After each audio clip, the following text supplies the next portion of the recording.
सांगते, तो पाणी भरे. तुम्ही दोघे मनात जा. हो हो. बरं, एक लक्षात ठेवा हा, आकाशात ढग दाटून आलेले आहे. नक्कीच मुसळधार पाऊस पडेल. अशा वेळी वन्य प्राणी पळत सुटतात. ते तुमच्यावर हल्ला करतील, म्हणून जरा सावधच राहा. आता तुम्ही लवकर जा आणि लवकर परत या. हो, थांबा. तुम्हाला वाटेत भूक लागेल. मी तुम्हाला थोडे चणे देते. ते आपापल्या उपरण्यात भरून खा.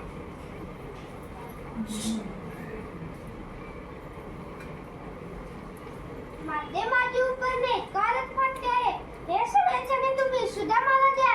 हे घे सुदामा, उपरण्यात भरून घे. वाटून खा हा.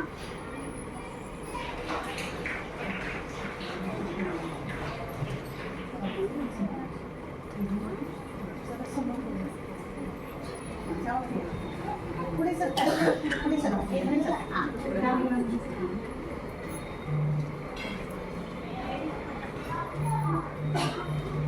अरे हळू हळू. अरे पाऊस पडेल, लवकर आवरायला पाहिजे. अरे पाऊस आला, जंगली प्राण्यांचा आवाज पण येतोय. अरे होय होय, आता काय करूया? आपण एका झाडावर जाऊन बसू. अरे हो. मला तर खूप थंडी वाजत आहे, भूक पण लागत आहे. कृष्णा तर दुसऱ्या पांगीवर बसला आहे. कृष्णा तर दुसऱ्या पांगीवर बसला आहे. एवढ्या पावसात मी त्याच्यापर्यंत पोहोचू शकत नाही. काय करू? असू दे, पहिला मी खाऊन घेतो चणे, नंतर पाऊस कमी आला तर कृष्णा.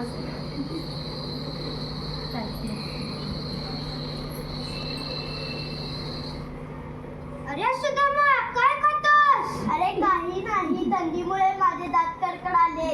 मला भूक लागली आहे. गुरुमातेने दिलेले चणे देशील का?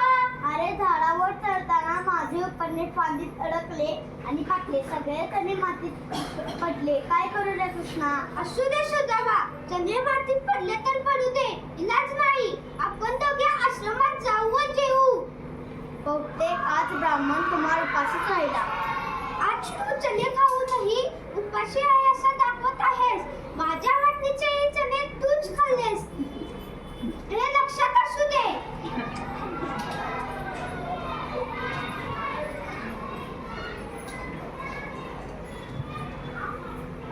अशाप्रमाणे कृष्ण आणि सुदामा आश्रमात परत जातात. तिथं त्यांचं शिक्षण पूर्ण होतं आणि कालांतरानं ते आपापल्या घरी जातात. पुढे अचानक सुदामाला कृष्णाची आणि कृष्णाला सुदामाची भेट होण्यासाठी सतत आठवण यायला लागते आणि त्यापुढचा प्रसंग काय होतो ते आपण पाहूया.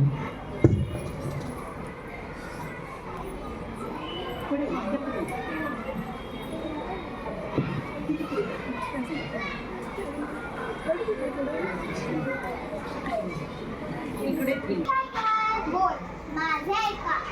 आज आपल्याला नीट पोटभर खायला मिळत नाही, आंबा घालायला बसणं मिळत नाही. किती दिवस गरिबीत पडायचे?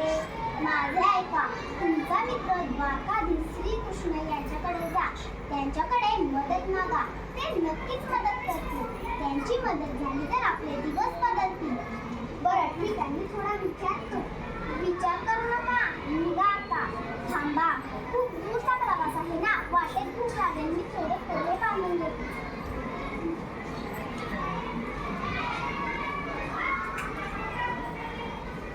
बरं, आता मी जातो. मी मुलांची काळजी घेतो.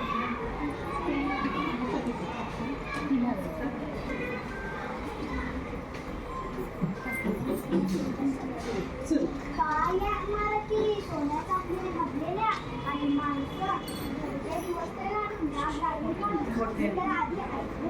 पण आज मी प्रत्यक्ष पाहतोय. किती मस्त, किती छान. छे छे, मला एखादा मोह नाही. मला तर माझ्या मित्राला भेटायचं, माझ्या कान्हाला, माझ्या कृष्णाला. कृष्ण सखा कुठे आहे? महाराज तुम्हाला भेटायला सुदामा आली आहे. सुदामा, तू? कृष्णा.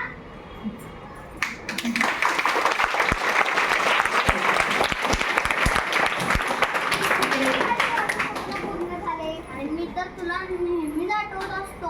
तू तर माझा जीवाभावाचा मित्र आहे. बस.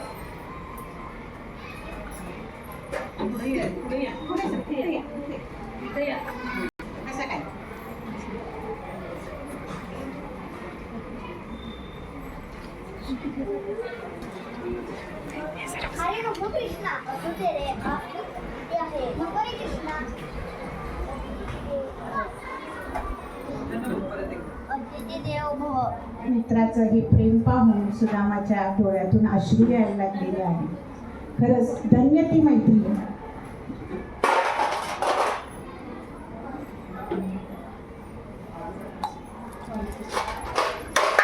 जेवायला बसूया का? जेवूया. जेवायला बसूया का? जेवूया. घरचे कसे आहेत? घरचे ठीक आहे. मुलं कशी आहेत? तेही ठीक आहे. हो, वहिनीने मला खायला काय दिले? कृष्ण रोज पक्वान्न खातो आणि मी आज आणलेले साधे पोहे कृष्णाला कसे आवडतील? कृष्णाला सांगायचेच नाही. अरे नको कृष्णा, असू दे रे. नको रे कृष्णा, असू दे. आहा, किती चवदार पोहे आहेत. तुला नाही करण्याची प्रेम, आपुलकी, स्नेह, मैत्री. मी तर ह्याच भुकेला आहे. माझे किती दिवसांनी पोट भरले.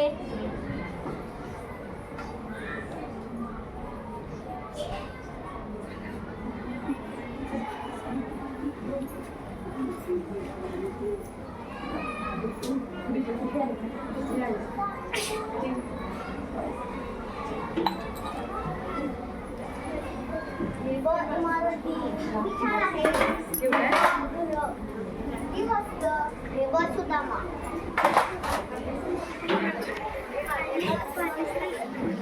छान आहे. सुदामा.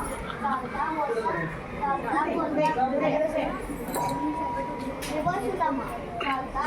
4 दिवस कसे गेले कळाले नाही रे.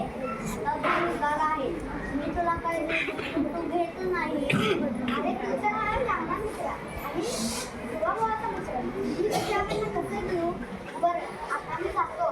माझी घरी 2 मुले या.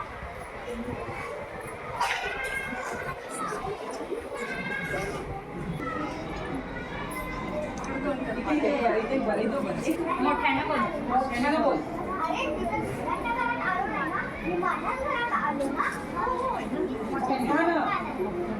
हो, हे तुमचेच घर आहे.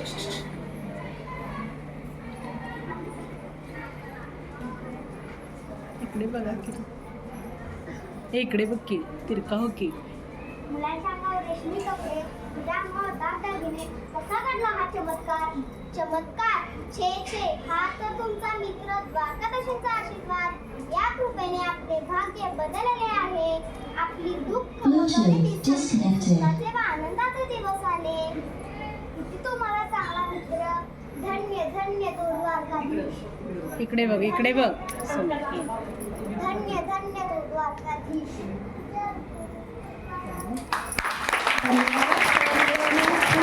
लोहार मॅडम आणि सौ पाटील मॅडम यांच्या प्रेरणेतून इथं सादर झालेलं आहे.